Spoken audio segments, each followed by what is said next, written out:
Oke, Assalamualaikum warahmatullahi wabarakatuh. Selamat siang semuanya, selamat sore, siang menjelang sore. Terima kasih Dokter Feli sudah join dan para teman-teman yang sudah ikut tertarik. Ini biasanya memang loading ya, jadi masuknya bertahap biasanya. Dari ini sudah webinar kita yang kelima dalam rangka memperingati World Mental Health Day tahun 2020 yang biasanya tanggal 10 Oktober dan biasanya selama bulan Oktober itu banyak acara. Mainin Brain buat webinar, free webinar, dan ini udah yang kelima ya. Nanti ada lagi insya Allah minggu depan, tamunya siapa ya nanti masih dikonfirmasi. Lalu ini akan kita record juga, jadi semoga kalau misalnya nanti masih penasaran tuh ya bisa ditonton lagi di YouTube. Mungkin yang sudah join bisa share juga ke grup yang lain gitu ya. Barangkali ada yang bisa kita ajak juga karena banyak yang beberapa ada yang DM dok nanyain tentang obat. Saya bilang nonton aja langsung ke sini gitu. Iya. Sama dokternya langsung nanya. Iya, nanti Oke. langsung tanya aja. Untuk persingkat waktu nanti juga biasanya akan bergelombang masuk tapi it's okay nggak apa-apa. Peraturannya sederhana. Nanti pertanyaan semua via chat. Mungkin dokter nanti menjelaskan paling nggak 30 maksimum 40 menit. Setelah itu kalau misalnya nggak ada pertanyaan bisa dilanjutkan lagi kalau misalnya mau dijelaskan. Kalau nggak ada bisa kita tutup. Tapi kalau ada pertanyaan kita lanjutkan dengan tanya jawab. Oke? Oke, siap. Spotlight di Dr. Feli ya. Oh iya, Oke. mungkin Apa? belum kenal lupa kenalan saya tadi. Oh iya. Kenalkan nama saya Firman Ramdhani, saya psikolog. Saya edukator di Mind and Brain, jadi kerjaannya bikin konten di Mind and Brain. Sekian aja kali ya. Oke, waktu dan tempat saya persilakan untuk Dr. Feli. Oke, saya izin share screen ya. Silakan. Assalamualaikum warahmatullahi wabarakatuh. Selamat siang. Di sini ada Bapak Muhammad Nasik, ada Mbak Dewi, dan ada siapa nih? Aulia Nuraini. Selamat datang. Terima kasih. Ini akan langsung kita mulai. Saya izin untuk share screen. Oh ya, saya Diani Pitra Feliani, biasa dipanggil Feli. Saya psikiater di MRCCC Siloam Hospital dan Klinik Lighthouse Indonesia di Jakarta Selatan. Nah, saya akan share screen. Hari ini kita akan membahas sebenarnya kondisi-kondisi apa aja sih yang membuat seseorang itu perlu untuk konsultasi ke psikiater ya.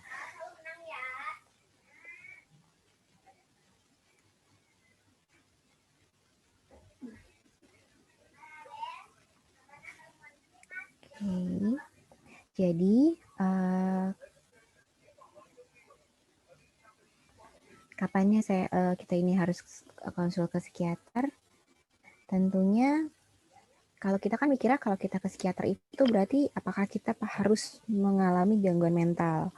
Nah, sebelum kita bahas ini sebenarnya gangguan mental atau kita harus tahu kan sebenarnya gangguan mental itu atau gangguan jiwa itu apa. Saya mungkin akan banyak menyebut di sini gangguan jiwa karena sekalian untuk menghilangkan stigma karena biasanya tuh di masyarakat cenderung untuk kayak aduh nggak pengen deh nyebutnya gangguan jiwa kok kayaknya diidentikan dengan tanda kutip gila gitu seperti gelandang psikotik di jalanan yang perilakunya kacau. Padahal gangguan jiwa itu spektrumnya luas sekali. Nanti kita akan bahas sebenarnya gangguan jiwa itu apa, tapi juga kita bahas sebenarnya sehat jiwa itu tuh sebenarnya kayak gimana.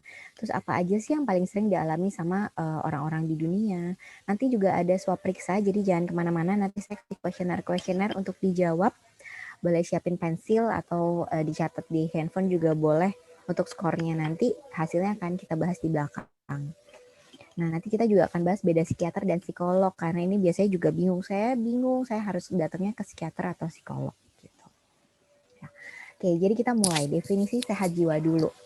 Definisi sehat jiwa itu kalau menurut WHO adalah ketika seseorang itu merasa sehat dan bahagia, sehat secara fisik dan bahagia juga. Dan dia mampu menghadapi tantangan hidup yang datang kepadanya dan dia dapat menerima orang lain sebagaimana adanya, sebagaimana seharusnya, serta mempunyai sikap positif terhadap diri sendiri dan orang lain. Gitu. Nah, jadi kalau kita lihat berarti kehidupannya akan cenderung tenang karena kita tidak mudah berprasangka sama orang, tidak mudah termakan berita-berita yang simpang siur karena kita selalu dominannya adalah sikap positif seperti itu. Nah, kalau definisi gangguan jiwa, kalau menurut Maslim dan Maramis, itu adalah sindrom. Sindrom itu adalah kumpulan gejala dari pola perilaku seseorang yang menimbulkan penderitaan bagi orang tersebut ataupun seorang sekitarnya, dan juga menimbulkan hendaya atau disfungsi atau gangguan fungsi baik dalam satu ataupun lebih fungsi ia sebagai manusia, baik dia sebagai individu yaitu fungsi psikologisnya, fungsi perilakunya, fungsi biologisnya, dan juga fungsinya dalam berelasi dengan masyarakat di sekitarnya. Ya, jadi yang jelas ada gejala-gejalanya menimbulkan penderitaan atau distres dan menimbulkan disfungsi atau hendaya, juga mengganggu dirinya dan lingkungan sekitarnya.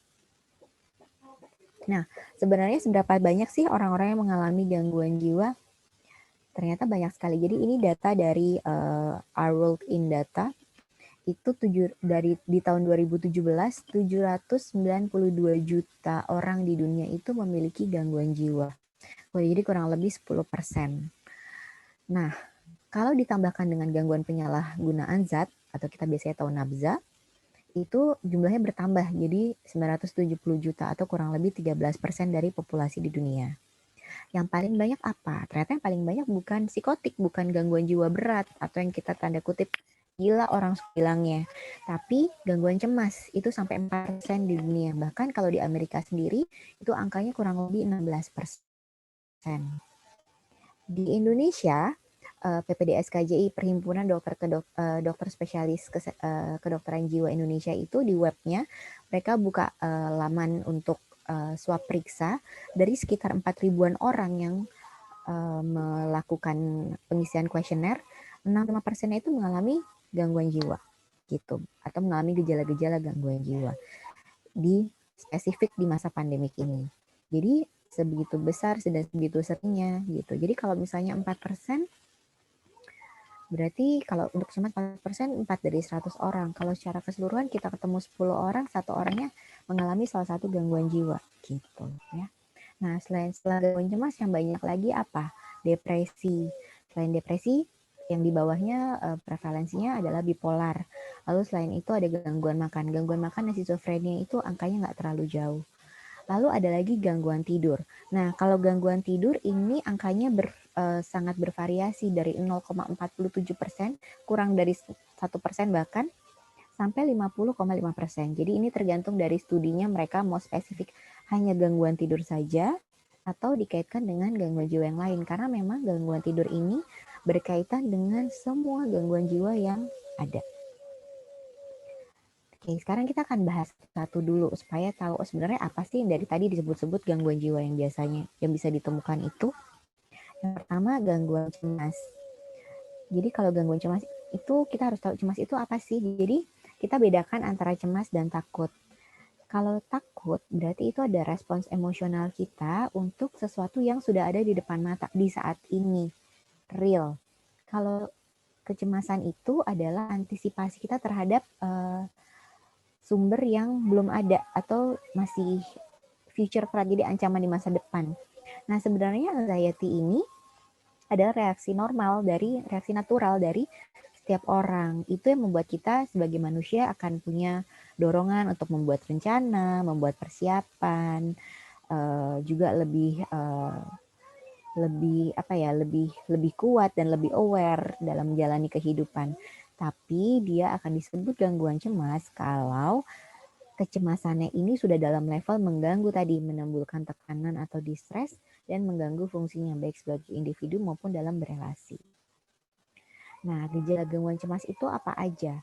Gejala gangguan cemas itu ternyata nggak cuma perasaan cemas, tapi bisa detak jantung yang meningkat, keringetan, mulut terasa kering, susah nelen, diare. Mungkin suka tuh kayak besok mau ujian tuh hari ini diare misalnya. Keluhan pernafasan, berdebar, bisa nyeri. Jadi apalagi kalau anak-anak biasanya kecemasannya justru yang muncul adalah gejala-gejala fisik, cemas, bisa demam bahkan gitu, kesemutan, tegang, sakit ototnya. Lalu kalau gejala psikologisnya tadi memang ada terasa kecemasannya, irritable, sensitif, gampang tersinggung, gelisah, lelah, gitu ya.